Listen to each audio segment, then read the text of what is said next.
Good afternoon, folks. It's great to see you. Give yourselves a pat on the back. You made it to the afternoon sessions. Way to go. I hope you're enjoying the conference here at the lovely Rebel Museum. How many folks are from out of town? There's a few out-of-towners. So there is sunshine above these clouds here in the Sunshine State. For those of us here in Miami, Anna Marie, we promised them the sun is up there. So wait long enough and it'll come out. So great to see you. Thanks so much for spending your time here. Absolutely. So quiet quitting is over. Work from home is evolving. Where is the cruise company in the talent management piece here as we are coming out, have come out of the pandemic, and so much has changed now with talent? Absolutely. So indeed, it's funny, the pandemic, we call it the incident. If anybody happened to listen to the quarterly reports. Coming out of the incident, during the incident, it was an existentialist threat for us. And so coming back online, bringing all our ships back to sea, kind of rehiring and hiring so much new talent. It's really, it's inspiring because we've already surpassed all of the measures in a pre-COVID way, all measures on every single financial, operational. Thank you. I wish I had something to do with it. I'm 1 year old at Royal, by the way, so full disclaimer. But it's really an incredible time of being super intentional. So if I think about talent, right, I heard from other speakers, and of course it's true, the world has changed, talent has changed, kind of the narrative, and in some ways the employee-employer contract has evolved, as you said. And so we are, I think, where is talent? At a point in time where we can be hyper-intentional and essential of what we turn on, how we turn on, and how we do so responsibly, because as some of you may know, and in that existential, during the incident, we took out a lot of loans just to survive. And we need to pay those loans back. And so what that means is that we have a real constraint, which is kind of our budgets, our purse strings, and we need to operate within that. And so from a talent perspective, from an org-wide perspective, but certainly from a talent perspective, it's prompting us to be essential, intentional, and arguably super creative, which we can... Yeah, the cruise industry, don't forget, not that long ago, was essentially told it couldn't be in business because of the pandemic. Lots of companies were hurt in lots of different ways, but the cruise industry, out of a public health necessity, was told it could not cruise in the United States for 15 months, I think it was. It was more than a year, where there were no passengers here at Port Miami or at Port Everglades, the two of the largest passenger ports in the world. So intentionality. Yes. You've been very specific intentionality in creating this journey now as the company has come out, as society has come out, as business has come out of the pandemic, as that employee-employer relationship has come out. What is that intentionality that you've helped lead and create? Yeah, it's a great question. So as we think about, a good chunk of our population is brand new to RCG because of, again, the rehiring. And so I always try to look at, we're trying to look at the silver lining and how to thicken it as much as possible. Either to just thicken altogether or leapfrog, either where we were or the competition. And so what that means for talent is thinking about how do we replatform. So Tina from Guild actually gave me that word, and I'm using it from outside. We have an opportunity to replatform talent and the talent ecosystem altogether and reset expectations, right? So we were talking about the employer-employee relationship and how that works. Those expectations are in flux. We heard about hybrid, we heard about all these things. And so being able to level set those expectations now as we kind of come back online has been a huge element for us. What does it mean? So, and within the guise of careers for this topic, what do careers mean altogether? How do we hold them? What is mobility? How do you enable it? What is performance? What is potential? What are our expectations? What is your role? What is your manager's role? What is the org's role? Like the arguably table stakes and foundations that so many organizations in some ways have, some I would argue porously, but really create those foundations with a keen eye towards what matters, what moves the needle in an evidence-based way, which we can get into, and then tethered to our employee value proposition, which we also launched during this time, so propelled by people.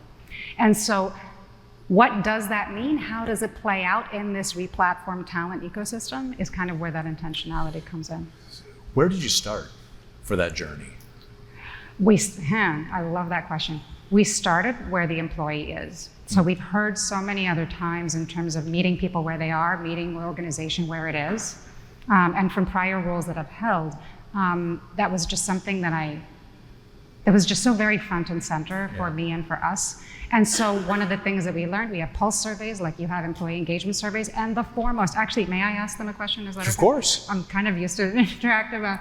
How many of you are careers and career development one of the top pain points in your organizations? No, not that many, a few? A few. Okay, a few, all right. So for us, that was our number one pain point.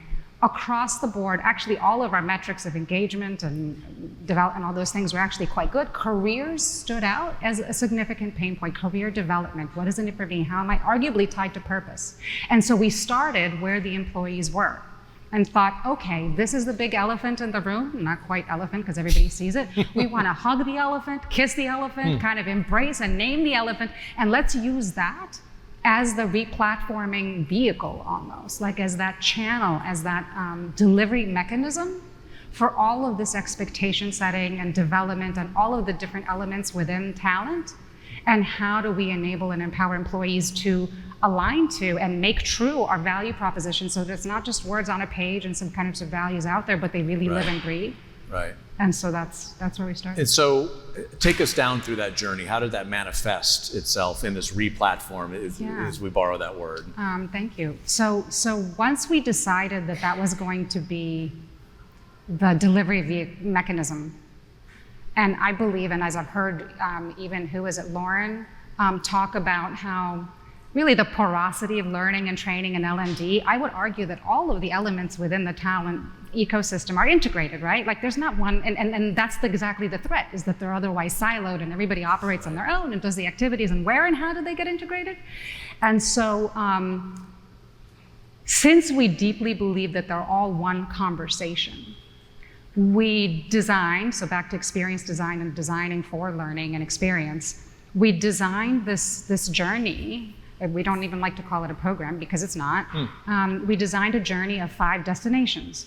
So one of the things being 1 year old. As a cruise company, of course, exactly. Right. No, the puns are insane. Anchored to this, welcome on board. Like they keep coming. It's a very funny thing. I embrace all puns, by the way. Sorry? I embrace all puns. You embrace? Okay, good. So I'll keep going there. Yeah. So we created this 5 destination journey, starting with, first and foremost, if it's about careers, how do we think about careers? So kind of that level setting and performance and the basics that, again, we wanted to reorient everybody to. Destination 2 is, and again, employee-centric. What do you want? What are your aspirations? So immediately bringing the employee in, starting where they are. What are your goals? Insert in there, goal setting, the importance, the habits. Okay, cool. And open-ended, right? Open-ended for now. Employee. Yeah. We're building on it, so it's still kind of foundational. Yeah, we call it kind of the spine and creating that. So starting with how do we think about this stuff? How should you think about this stuff? What do you want? What are your goals and aspirations, and kind of how to set proper goals? What is possible? So, okay, now that you understand what you want, what's even out there, right? And not from a role-specific thing, but what are the breadth, we call it the sea of opportunities that are available for you. I'm gonna keep it going. The sea of opportunities available to you, almost a reintroduction of the org to itself. All of the different areas and departments and functions spoken and introduced to the organization through the language of careers. What are the experiences that can be offered here? What are the skills that you can gain here and the skills that will help you thrive to, again, set that foundation and educate while at the same time kind of inspiring them? That was destination 3, what's possible. Destination 4 was about, okay, so what's your plan? So now you have your goals, you understand what's possible, what are you gonna do? Right. What's your action plan? Chart a course. That's actually our tagline. Very nice. You can have that one. Thank you. So charting your course, what does that mean? How do we give you the tools to do that? And so going back to an L&D conversation of like one of the greatest skill sets to teach is learning how to learn. How do we actually help institute that from the beginning and teach people that muscle so that no matter what skill is the next flavor of the month or you need to learn or whatever, you will hopefully have, and we've invested in you to teach you how to learn and how to keep that cycle going. So what's your plan? And then the last one, so that was kind of like all L&D stuff, training, skills architecture, all the things you could imagine would go into that destination. And then the last one, so how are you going to track it? How are you going to hold yourself accountable? And that's all about feedback mechanisms, about actually taking some plan and bringing it to life, whether it's time blocking or connecting with somebody else. And of course, feedback, we were just talking about that. How do you not necessarily rely on others, but how do you then own, as you chart your own course, how do you pull feedback from the system effectively to even figure out whether you are on track to meet your plan? And so that's the series, and we just actually wrapped up the first incarnation of this journey. So Destination 5 just finished. I do this a lot, I don't know why. That's an ocean thing, hang loose, right? Well, different coast. Actually, I do know why now I'm thinking. In a school ecosystem that I was in before, this in a silent classroom means, yep, I'm in sync, I agree. But this feels like it's an extra, so I'd end up doing this. That's how it works. But yeah. So what were some early lessons from this first journey that has concluded? So, it goes back to meeting the organization. That's a great question. Meeting the organization where it is. So, considering that careers were such a big and front and center element of the Pulse survey, truthfully, for my team and I, we would have expected a lot more people to be in it because we intentionally made it optional. And you could say, well, if it's so important, if it's so foundational, why would you make it optional? Well, because for us, the very reason of putting this forth was to, one of them was to enable this ownership mindset. If we say chart your own course, and then we mandate that, what the heck? I'm not actually building the muscle of ownership, now I'm now mandating it, which then actually takes away from it, right? And in that process, what we learned is that, and that is how we design the experience so that anybody can join in any time. It's never too late. We say it's never too late to invest in yourself, and we'll be there with you every step of the way. But we allowed for people to opt in and out and be in choice about it. But that means that we didn't necessarily get the uptick we had anticipated. There's a lot going on right now in our business. A lot. And I guess the lesson is never underappreciate, I guess, the mental bandwidth that is available to our employees at any point in time based on all of the things in that ecosystem. So how can we, what does empathy look like in the design of programs to meet people where they are? Arguably, it is making it optional. It is allowing people to join whenever it is, right? We could talk about some of let me ask, so the company has stated it has this trifecta plan. The company, if you listen to the quarterly conference calls, it's talked about this now for a couple of quarters in a row. It's really a financial focused business plan because, as we mentioned, right, the cruise industry, including Royal Caribbean, was essentially out of business, mandated out of business for 15 months, took on a lot of debt in order to stay in business. And now has this three-pronged plan that it has announced to shareholders and regulators and employees about its performance metrics and goals over the next, I think, 3 years, something like that for most of them. So that's out there, right? Your executive team and shareholders have an expectation for that, and employees certainly have been brought along. How does the career journey intersect with the trifecta planning? Great question, and we basically did it with no budget other than our FTEs. So quite front and center, like in terms of like trying to figure out how to creatively weave that thread that needle. As an example, we wanted it to be massively scalable yet super personal. How are you going to do that at scale with no budget? Not no, but the budget. So one element of it, as an example, is this thing called the Career Concierge, which was basically a video, almost executive coaching people through each destination. So it's like having a virtual, now with Gen AI now it's actually going to be possible. But before, this was before. We designed it all before, like it was really more readily accessible. That doesn't require any extra anything. That requires a little bit of creativity and saying, how can we guide people through this coaching kind of have the proximity with people in this faux coaching session. And so the way we did that is, you can imagine somebody talking and saying, okay, welcome, this is about setting your goals and aspirations. Now think about that. Pause, go over here, write it down, press play when you're ready. Okay, by now you've probably done X. Take a look at the words you wrote. How do they this? What do you that? Press pause, write down whatever, and then press play when you're ready. So this is how we interacted at scale with very little, right? Like it's just the systems that we already had in place to provide that reach simply and we hope effectively and intimately as well. Yeah. Sometimes intimacy costs. So we again tried to work around that. What experiences did you bring to the cruise industry in talent management, in the other industries you've worked in, business outsourcing with Genpact, you worked at Bridgeview Associates, a hedge fund investment management firm, and now you're in hospitality and cruising. Three very different industries, but of course what cuts across all our industries, regardless of where you work, is talent, right? Is the human element. Yeah, talent, and I actually add, that's a great question. I'll also add experience. Experience, not my experience, I mean the employee experience. So Bridgewater Associates, Ray Dalio, I don't know how many, okay. So that's one of the places. That was all about the experience and the culture in an incredibly data-driven way. I mean, hyper data-driven. Right. So I brought that with me, evidence-based, how do you track, how do you measure, et cetera. And then at Genpact, I headed up the global change practice. And oh my goodness, I mean,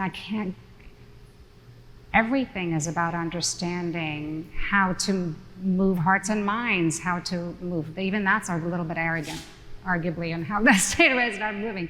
But truly meeting people where they are, the organization was where it is, and learning a little patience, sequence, order of events, what lever are you going to pull when, based on your longer term plan and being able to pivot as needed. That's all change. So hopefully. Yeah, patience. I really caught on that word. So few of us have patience with, let alone with ourselves. Forget about for others, right? Change management. We kind of sometimes, I think, take for granted that we're ready for change, but yet getting that buy-in and cycling back around. For those folks here who are maybe amid a talent management change themselves or thinking about instituting one, or maybe they've inherited one, or what kind of advice would you give them? May I go a little interactive as well? Of course. Okay, so this is like the facilitator in me. So turn to a partner, to anybody at the table, if you're close to them, and if you're not, you don't have to do it, but it's good if you do. And put your hands up. Now against one another. Okay, cool. Now this is going to be a little bit different. Thank you for playing. So you can imagine there's somebody else on the other, and you can do that. One person, and you can choose who pushes first. So one person just push. Great. Of the person receiving the push, how many of you pushed back? Every single one. Right? Because nobody fell over, right? Why? That's right. Nobody fell over. Nobody, I was going to do it. Yeah. I'm like, I'm putting them on the spot. Why? Why did you push back? Why didn't you go like, oh, I'm kind of in the matrix? And because that's our reaction first and foremost. And I'm doing that because like there's a visceral kind of experiential memory that now you have implanted of like, no, that is always ever there first. Resistance in whatever shape and size it forms. Resistance is always there. So if you're going through changes, man, you've got to acknowledge that. And you've got to understand the benefit and like what do people get out of that resistance that they're putting in, and infuse that into all the stuff that we then already know about change, bringing them along, co-creating, blah, blah, blah, all that other stuff we know. But just the sheer appreciation of, it's instinctive. That would be. Yeah. It's such a physical manifestation of what, right? All those Zoom calls and Slack messages, and why do you want me to do this, and why is this important, and how does this align with the company or my purpose, right? Yeah, really interesting. So what's next for the journey that you've built out for your associates? Lots of things. So the first element, so again, if we're trying to, and we have replatformed the talent ecosystem, at least in our minds, employees don't really, we don't talk about it that way to them. It's about building off that. So from our strategic standpoint, year one was all about build that spine. And then year two is kind of add the muscle on it. So now that we have homes for these multiple conversations, and we've set the expectations, then how do we build on that so then we can really flex it? Part of this My Career Journey piece is a culture change element in terms of truly putting employees in the driver's seat. And lots of organizations say, yeah, you're in the driver's seat of your career, go crazy. And it's a way of passing. But we really wanted to invest in that. It's no, we're in there with you, and it's an and you've got to invest in yourself. And so how do we provide the baby steps, the platforms, the rituals, the habits? I believe that so strongly that those are additional amazing vehicles to deliver this stuff. Sometimes we don't have to train.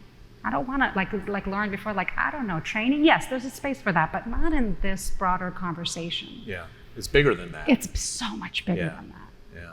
So, yeah. Anna Marie, thank you for sharing the journey with us. All right.